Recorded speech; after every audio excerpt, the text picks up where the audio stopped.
ونفعنا به وعلمكم في الدارين آمين. الزكاة والصوم والحج. الزكاة الغنيمة والإرث والزكاة يتولى الله تعالى بنفسه في قسمتها أو ما هذا معنى. مرة وقع نزول جراد على أهل بلد سيوون وأكل جميع الزرع بالجانب الشرقي في القرن وغيره إلا زرع الحبيب جعفر من شيخ خاصة فإنه لم يأخذ منه شيئا. وقال الحبيب محسن انظروا إلى هذه الآية العظيمة حيث كف الله الجراد عن هذا الزرع لزدك المعاملة وإخراج الزكاة والصدقة والصلة لأهل البيت خصوصا الأقارب والأرحام. فإن الحبيب جعفر كان يخرج الزكاة الكاملة ومثلها أو أكثر منها، فهذا ثمرة المعاملة مع الله تعالى وما عند الله خير وأبقى.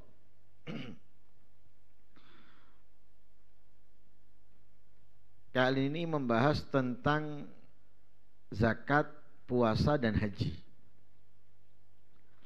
Sebagaimana ketiganya adalah termasuk rukun Islam. Zakat hanya diwajibkan bagi orang yang memiliki harta atau 6 macam harta, kecuali fitrah yang diwajibkan bagi setiap muslim memiliki kelebihan malam dan hari raya untuknya dan keluarga yang wajib dinafkahi bagi orang yang mendapatkan akhir hari atau akhir petang di Ramadan dan mendapatkan awal malam dari bulan Syawal. Orang yang tidak mendapatkan Ramadan alias baru lahir setelah terbenamnya matahari di malam hari raya, ia tidak memiliki kewajiban zakat fitrah. Begitu juga orang yang tidak mendapatkan malam pertama bulan Syawal karena meninggal sebelum terbenamnya matahari, maka orang tersebut tidak diwajibkan zakat fitrah walaupun dimakamkan di malam hari. Yang kedua, puasa. Puasa wajib bagi setiap orang muslim balik, berakal, mampu secara hissi dan syar'an. Ya, begitu juga mugim, ya, atau mugim lah, sehat, ya, sehat. Lah orang-orang ini wajib menjalankan puasa. Adapun anak kecil yang belum balik, ia sah berpuasa tapi belum wajib sebagaimana sholat. Sholat tidak wajib bagi mereka yang belum balik, tapi kalau menjalankan sholat bagi anak yang sudah mumayyiz sah sholatnya. Atau dia sudah balik, muslim balik tapi nggak mampu, antara tidak mampu karena syar'i seperti perempuan yang haid, nifas, atau tidak mampu secara hissi memiliki penyakit yang tidak memungkinkan bagi dia untuk berpuasa. Kalau berpuasa bisa membunuhnya, dan semisalnya, maka boleh bagi dia, tidak wajib berpuasa, boleh tidak berpuasa. Akan tetapi kalau sembuh, atau perempuan yang suci, yang haid, nifas suci, maka wajib bagi mereka berpuasa. Sebagaimana Allah berfirman di dalam ayat Al-Quran tentang wa in kuntum marda aw ala safarin fa iddatun min ayamin ukhar.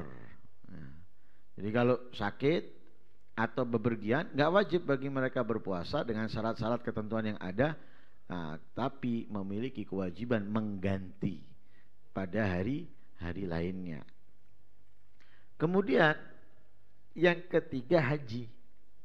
Haji ini diwajibkan bagi yang mampu. Ya, sebagaimana Allah berfirman dalam ayat Al-Qur'an, "Wa hajjul bait man istata'a ilaihi sabila." Ya, yang mampu. Yang enggak mampu enggak usah maksa. Nah, enggak usah maksa. Semampunya, sebisanya. Segala kewajiban Allah tidak pernah memaksa. Mampu kerjakan, kerjakan. Bukan tidak dimampu-mampukan ya. Saya enggak mampu. Padahal mampu. Nafsu syahwatnya yang menyatakan bahwa ia tidak mampu. Ini enggak benar. Puasa misalnya, enggak mampu saya kalau sambil bekerja gini dan sebagainya. Enggak ada enggak mampu. Mampu. Ya, mampu. Tapi nafsu dan syahwatnya yang menguasai dirinya sehingga dia sudah lebih dahulu mengatakan tidak mampu. Enggak ada enggak mampu. Ya, mampu. Lah, sama dengan orang haji. Kalau nggak mampu, ya nggak usah dipaksa. Nah, karena itu banyak orang yang memaksa sehingga hajinya ini antara sah atau tidak diterima. Kenapa? Kalau nggak sah, kalau nggak sah itu karena mungkin dia hanya kepingin berangkat. Tidak benar-benar memahami ilmu yang harus ia ketahui tentang ibadah haji. Karena keinginannya dia berangkat. Atau kalau sah, gak diterima. Oh, dia pelajari, dia faham, mengerti, tapi gak diterima. Kenapa? Karena hutangnya juga lewat riba dan semisalnya. Riba dan semisalnya. Akhirnya apa? Seperti dia tidak melaksanakan ibadah haji. Nggak dapat pahala, tidak mau mendapatkan keutamaan. Karena itu syariat sudah memberikan kemudahan yang mampu. Yang nggak mampu, nggak usah maksa. Ya. Loh, katanya kalau nggak haji nanti ini meninggal dalam keadaan Yahudi dan Nasrani. Itu kan kalau bagi yang mampu. Loh, saya mampu kalau diutangi nanti saya, itu namanya nggak mampu. Mampu itu kamu memiliki saat itu, kemudian kamu nggak gunakan untuk ibadah haji, baru itu dikatakan nggak mampu. Tapi kalau kamu mampu nabung dhewe, nabung dhisik. Nyantai, kamu nggak diwajibkan sekarang kok. Nggak diwajibkan sekarang. Yang punya aja nggak diwajibkan alal for. Yang punya tidak diwajibkan segera melaksanakan. Harus tahun itu, enggak. Tapi afdolnya segera dilaksanakan. Afdolnya segera dilaksanakan. Bahkan kalau ada dua kewajiban yang berhubungan ini antara nikah dengan haji, mana yang didahulukan? Sebagian ulama mengatakan dahulukan nikah. Bagi orang yang wajib nikah loh ya. Kapan wajib nikah? Itu ada pembahasannya di dalam bab nikah. Dianjurkan untuk mendahulukan nikah. Kenapa? Ini lebih risikonya lebih besar daripada ia meninggalkan nikah untuk melaksanakan haji. Sampai seperti itu. Berarti apa? Tidak dituntut langsung yang mampu, apalagi yang nggak mampu. Apalagi yang nggak mampu. Nah, tapi kita terus berusaha untuk menjalankan. Itu haji. Lah, kemudian dibahas satu persatu di sini. Pertama zakat. Disebutkan al-ghanimah wal irith waz zakat. Rampasan perang. Warisan, harta warisan, wazakat dan zakat ini bukan manusia yang ngatur, bukan kita yang ngatur, tapi yang ngatur siapa? Allah. Allah langsung yang mengatur pembagiannya.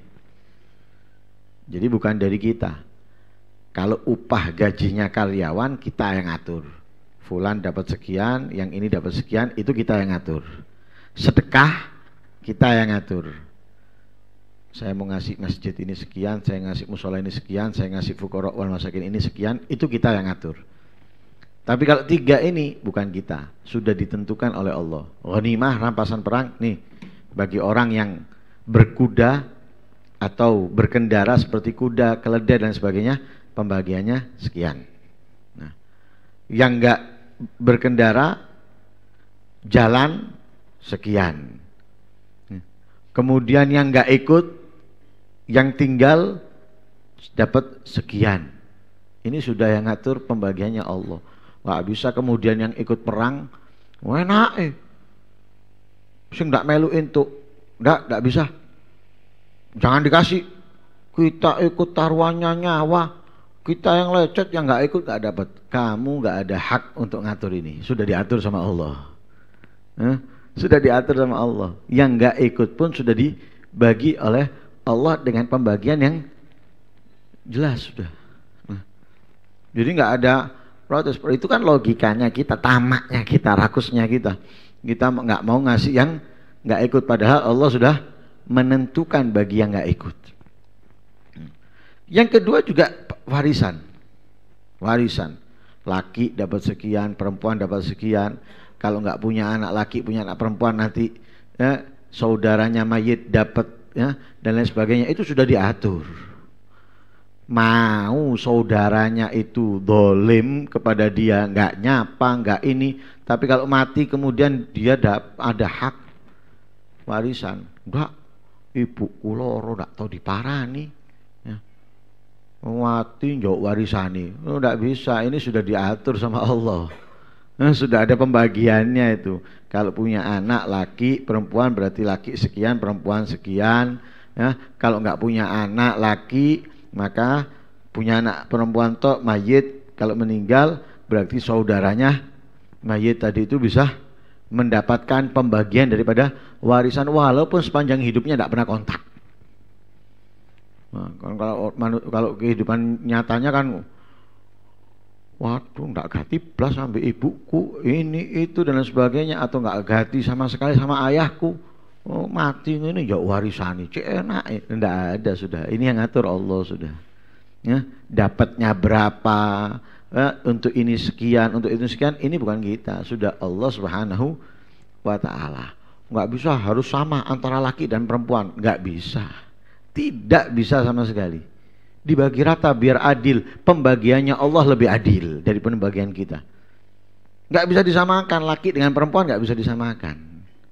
Sampai kapanpun nggak bisa disamakan. Mau disamakan seperti apa? Nggak bisa. Supaya sederajat dan sebagainya, nggak bisa. Mau nggak mau perempuan itu di bawahnya laki-laki. Mau nggak mau, nggak bisa. Sebanding nggak bisa, apalagi di atasnya. Setara itu nggak bisa. Dalam ibadah bisa setara, nggak bisa. Laki setiap hari sholat, ada liburnya?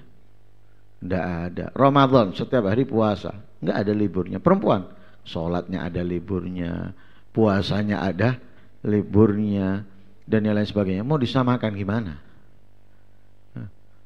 Makanya kalau ada presiden hamil, lah lucu. Presiden cuci, kenapa? Ngelahirkan, lucu. Nggak bisa. Makanya presiden perempuan itu kebanyakan yang sudah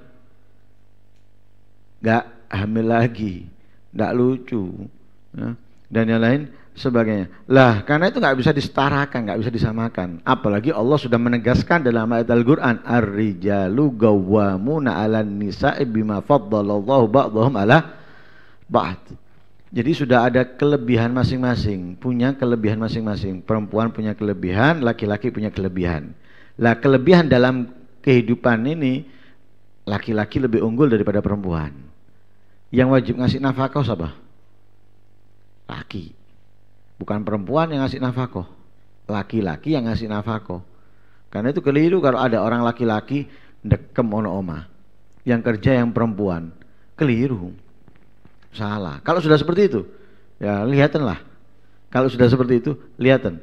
Rata-rata kalau sudah seperti itu, yang perempuan semaunya sendiri.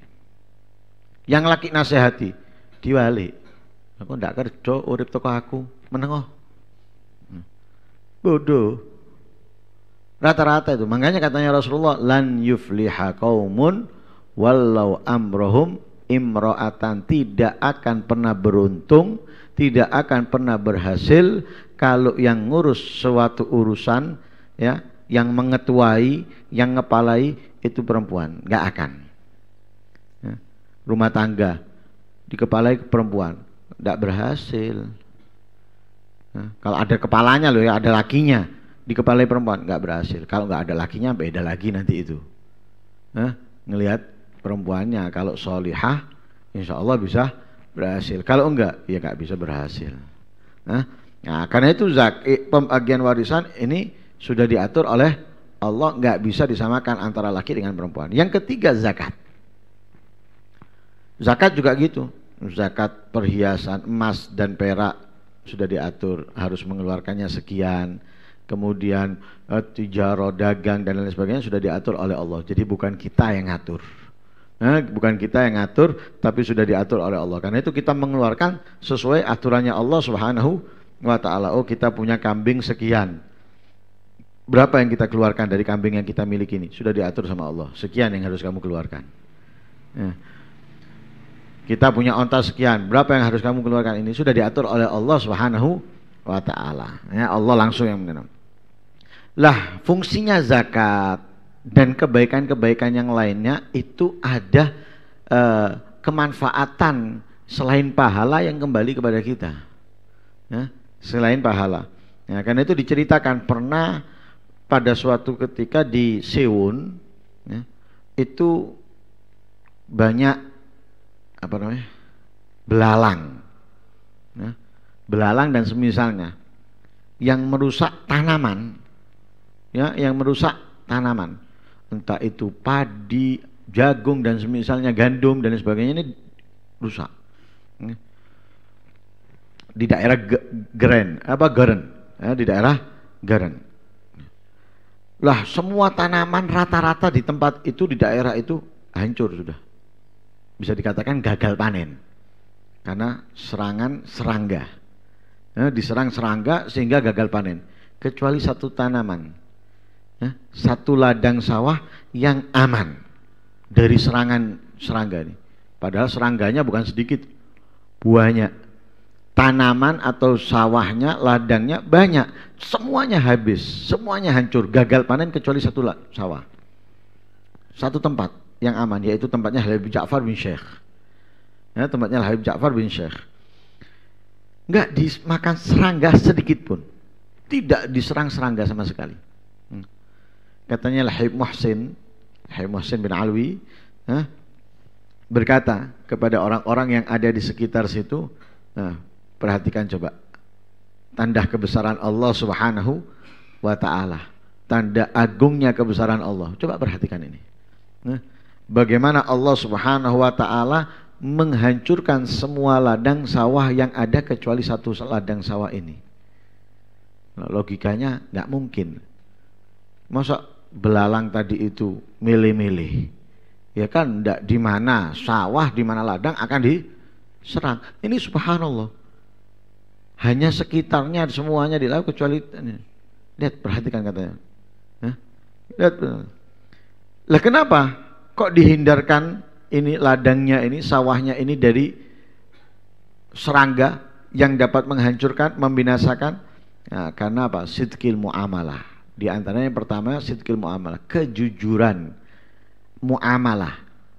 Kejujuran muamalahnya yang memiliki tanah tersebut, yang memiliki ladang tersebut.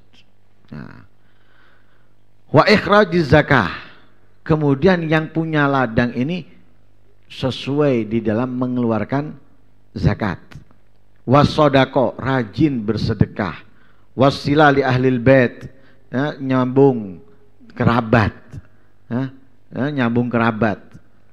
Kemudian khususnya al-agharib al-arham, kerabat yang dekat, fa innal Habib Ja'far kana yukhrijuz zakah al-kamilah. Habib Ja'far bin Syekh ini kalau mengeluarkan zakat sempurna, bahkan lebih. Nah, itu semuanya hasil apa? Thamaratul muamalah ma Allah. Hasil buahnya, faedahnya bermuamalah dengan Allah. Nah, zakat diatur sama Allah, kemudian kita ketika keluarkan sesuai dengan aturan Allah, apalagi ditambahkan, itu kan berarti hasil kerja kita dengan Allah. Apa yang kita dapatkan? Harta kita diamankan dari kebinasaan, walaupun pada umumnya saat itu hancur. Nah, karena itu Rasul sallallahu alaihi wasallam bersabda dalam hadisnya, hasinu amwalakum bizzakah. Bentengi harta kalian itu dengan zakat. Rawat, jaga harta kalian dengan Ya, karena orang-orang kaya itu kalau mengeluarkan zakat sesuai dengan apa yang ditentukan, hartanya aman. Hartanya aman. Wow, ini negara sedang kacau, dilanda ini, dilanda itu, dia tetap akan aman. Aman, tidak akan ikut serta dalam perubahan, perubahan yang terjadi.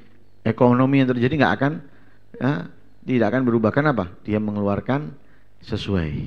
Nah, ini muamalah antara dia dengan Allah, hasilnya dibentengi, hartanya dijaga oleh Allah Subhanahu wa taala daripada kehancuran. Wa ma indallahi khairun wa abqa. Lah, itu dalam duniawinya. Apa yang disimpan oleh Allah untuk orangnya itu lebih baik dan lebih istimewa. Dunianya dijaga, itu sudah sangat hebat untuk kita. Tapi yang ada pada Allah dari menjalankan kewajiban berzakat dan semisalnya, ini lebih besar dan lebih istimewa. Ya, itu ada di tabungan Allah yang akan diberikan, diserahkan nanti di akhirat. Karena fi zaman Ibnu Abbas radhiyallahu taala anhuma rajulun katsirul mal. Falamma mata hafaru lahu gabran fawajadu fihi thubanan. Tsumma hafaru ghairahu fawajadu dzalika thuban fihi hatta hafaru sab'ata gubur. Fasa'ala Ibnu Abbas ahlahu an halihi faqalu innahu kana yamna'uz zakah fa amarahum bidafnihi ma'ahu. Di zamannya Ibnu Abbas, zamannya Abdullah bin Abbas, ada orang kaya meninggal. Ketika digali kuburan, dalam kuburan yang digali itu ada ular. Bukan ular kecil, ular besar. Gali lain, nemu ular lagi, ular yang sama. Gali lagi, sampai 7 galian, setiap galian ada ularnya. Akhirnya bingung ini. Galian pertama, galian kedua, kelima, ketujuh, kok ada ular? Ibnu Abbas tanya kepada keluarganya tentang orang yang mati tersebut, orang kaya yang mati. Kenapa fulan ini? Ada apa dengan fulan ini? Nah, katanya keluarganya, iya karena dia nggak mau mengeluarkan zakat. Tidak mau mengeluarkan zakat. Wajib berzakat karena orang kaya, tapi dia nggak mau. Padahal yang kita keluarkan untuk zakat itu tidak sebanding dengan apa yang kita miliki. 1 juta hanya mengeluarkan 25.000, sedikit. Masih tinggal 975.000